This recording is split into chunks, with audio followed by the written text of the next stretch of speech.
Bonjour à toutes et à tous. Bonjour à toutes et à tous. Aujourd'hui, un sujet qui est très important pour nous, c'est qu'est-ce que le vécu fœtal? Et à la suite de ça, on voudrait aussi vous parler de deux blessures fondamentales qui se retrouvent dans la conception et ensuite les conséquences et les causes que ça inclut quand on évolue, quand on grandit. C'est le rejet et l'abandon. Nous avons tendance justement à commencer nos séances généralement avec un nouveau client ou une nouvelle cliente, à aller voir ce vécu fœtal car on a trouvé, et ça c'est que notre vérité, qui nous était prouvée à nous-mêmes, que le fait d'aller voir justement ce vécu fœtal, ça permettait d'aller voir la racine même où l'âme est venue incarner cette blessure en elle, ou le rejet, ou l'abandon. Évidemment, on a les 5 blessures, ça c'est indéniable, mais on en a toujours une qui est bien plus grande, Qui est principal. et qui est principale, ou le rejet, ou l'abandon. Donc on va vous expliquer ce que c'est le vécu fœtal, ce que l'on voit à l'intérieur, pourquoi on y va, on va explorer ce vécu fœtal, on va faire revivre en fait. Les 9 mois de gestation. Oui, en tout cas, au moment où on doit aller voir ce vécu fœtal, on ne verra pas tout d'un coup. Non. On verra ce que l'âme a besoin d'aller voir. Par exemple, le rejet ou l'abandon. Et surtout ce que vous êtes capable aussi d'entendre, de ressentir et de comprendre. Au moment où on va. Voilà, parce que c'est vrai que nous, alors moi personnellement, j'y suis allé 6 ou 7 fois, parce qu'il y avait plusieurs choses à aller voir. Toi aussi, je crois. Et donc on n'a pas fait ça d'un coup, sur les 6-7 fois on allait revisiter notre vécu fœtal, ça a pris sur 2-3 ans. Donc forcément ça prend du temps, il y a des choses à les rencontrer, il y a des choses à redécouvrir. Pour comprendre aussi certains schémas, certains aspects de notre vie qui est tout simplement influencé par certaines choses qui se sont passées durant ces 9 mois de gestation.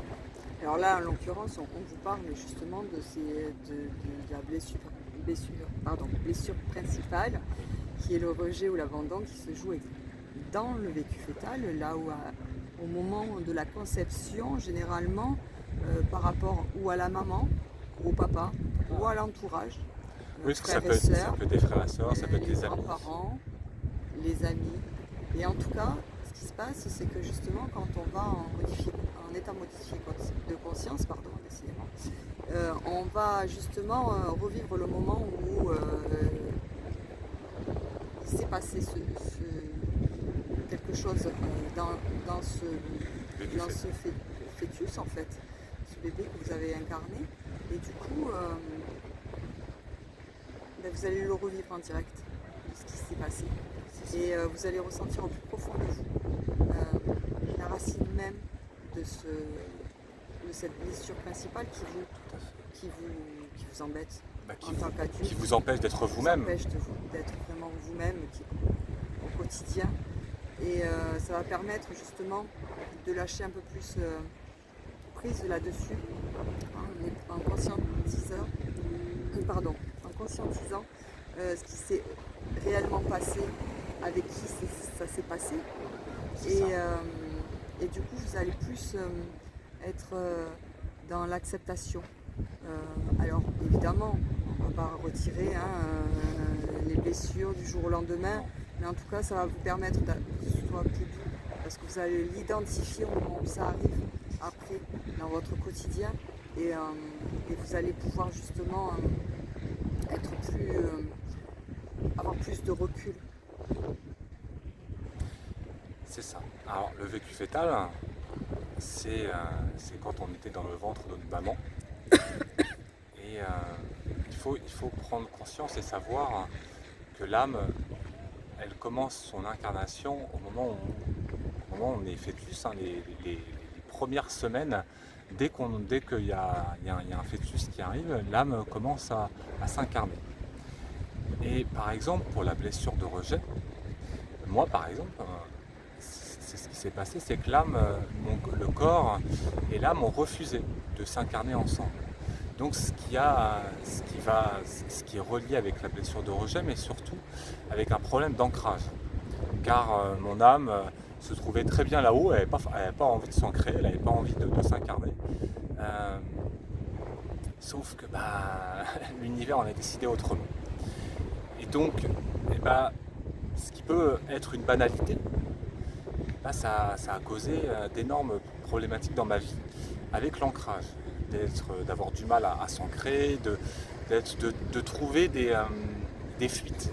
Le jeu par exemple, beaucoup de jeux, de partir dans l'espace, de partir ailleurs, d'avoir du mal à vivre dans le moment présent et à vivre ici. Déjà le fait d'en avoir pris conscience, le fait d'avoir identifié la cause m'a permis déjà de comprendre, déjà que ça n'est pas forcément de moi, alors ça venait évidemment de mon âme, mais déjà de l'identifier m'a permis de me rassurer. Et ensuite d'avoir des rituels d'ancrage, de m'ancrer tous les matins, de me connecter à la nature, d'être heureux aussi de pouvoir vivre ici et de vivre là, tout simplement. Parce qu'après, évidemment, on ne peut rien faire, même dans le subtil, par rapport à cette problématique. Il n'y a rien à faire. C'est comme ça, le vécu fœtal s'est passé ainsi. Et les choses sont telles que on est obligé de. Après, on peut trouver des solutions, comme ce que je viens de vous expliquer.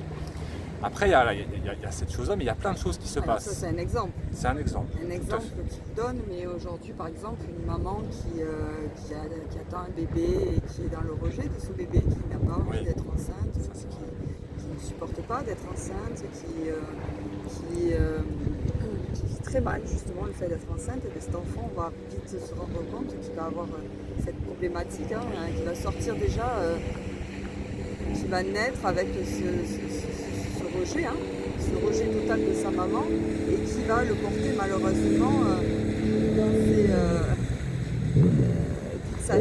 toute sa vie. Et que ça va être très fort vis-à-vis de sa maman justement. Oui. Mais tout est juste.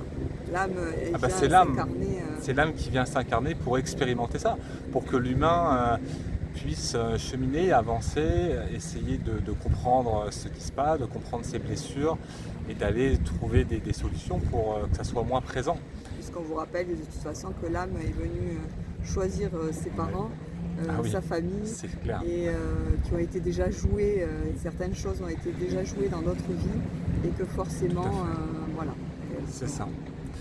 Par exemple, là on fait cette vidéo où derrière nous il y a la mer, et ça me fait penser à quelque chose d'important. J'ai toujours eu peur de nager. J'ai toujours eu peur de nager, j'ai toujours eu peur d'aller loin, etc., d'être au milieu de la mer, etc. Et je ne comprenais pas d'où ça venait. Et en rencontrant mon vécu fœtal, je me suis rendu compte que ma maman buvait, et donc elle buvait de l'alcool, et à un moment donné, le fœtus que j'ai été, le petit bébé que j'ai été, s'est noyé de par son alcool. Le rejet de ma mère, le rejet de moi-même, mais surtout, ça a réactivé une vie antérieure entre ma mère et moi-même, et c'était la cause de la peur. De me noyer, la peur de nager, la peur de couler tout simplement. Et donc le fait d'être allé couper cette vie, comme m'avait dit mon âme à ce moment-là, que ça ne m'appartenait pas, que ça appartenait à ma mère, que ça appartenait à une vie antérieure, ça m'a permis d'identifier ce problème, et surtout on remet les choses à la place, et donc j'ai coupé les liens, etc. D'accord, mais surtout, j'ai pu après retourner dans l'eau, nager. Maintenant, je nage très bien, je nage souvent, etc. Et j'ai plus cette peur fondamentale de me noyer. Voilà un autre exemple. Après, donc ça c'est sur le rejet, mais il y a aussi l'abandon.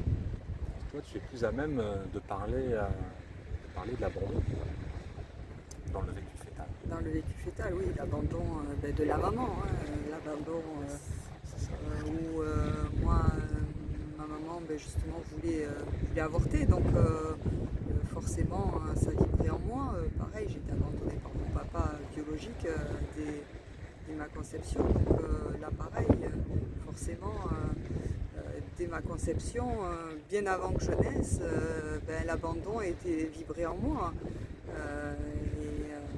Et c'est comme ça que d'ailleurs on a vu que mon papa n'avait pas été, que j'avais un papa biologique.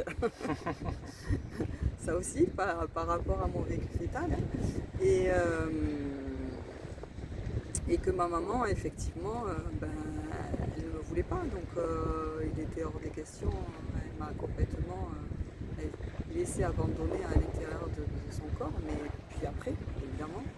Mais voilà, pour vous la faire courte, évidemment que tout vibre à l'intérieur de ce petit être qui grandit à l'intérieur de ce ventre de cette maman et qui malheureusement commence déjà à souffrir des blessures de l'extérieur de chacun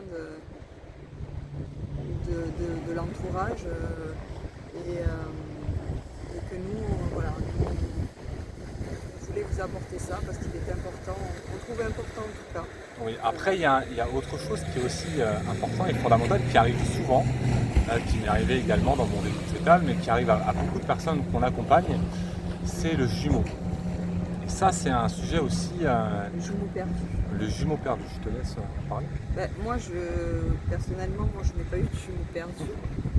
Mais effectivement, on peut trouver aussi dans le vécu fœtal où la maman n'est pas au courant. Elle perd ce bébé, ce fœtus dans les premiers jours ou premières semaines et elle ne se rend pas compte. Mais du coup, là aussi, il y a des blessures qui réveillent. Ouais, et puis surtout, il y a une sensation, moi je l'ai ressenti, souvent je me parlais à moi-même et je disais mon frère, ma soeur, etc. Mais surtout mon frère. Et en fait, je ne comprenais pas pourquoi je disais toujours ça. C'est parce que j'avais un frère jumeau. On était deux, au final, j'étais pas tout seul dans ce vécu fœtal. Et ça prend de la place.